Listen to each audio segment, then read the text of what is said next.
1979 وہ سال تھا جس نے پورے خطے کا نقشہ تو بدلا لیکن پاکستان کا بیڑا غرق کر دیا۔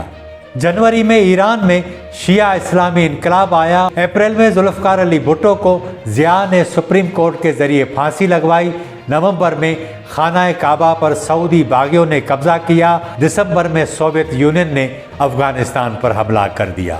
روس کے افغانستان پر حملے نے امریکہ، سعودی عرب اور پاکستان کو ایک ایسے اتحاد میں تبدیل کیا جس نے جہاد کو ریاستی پالیسی بنا دیا۔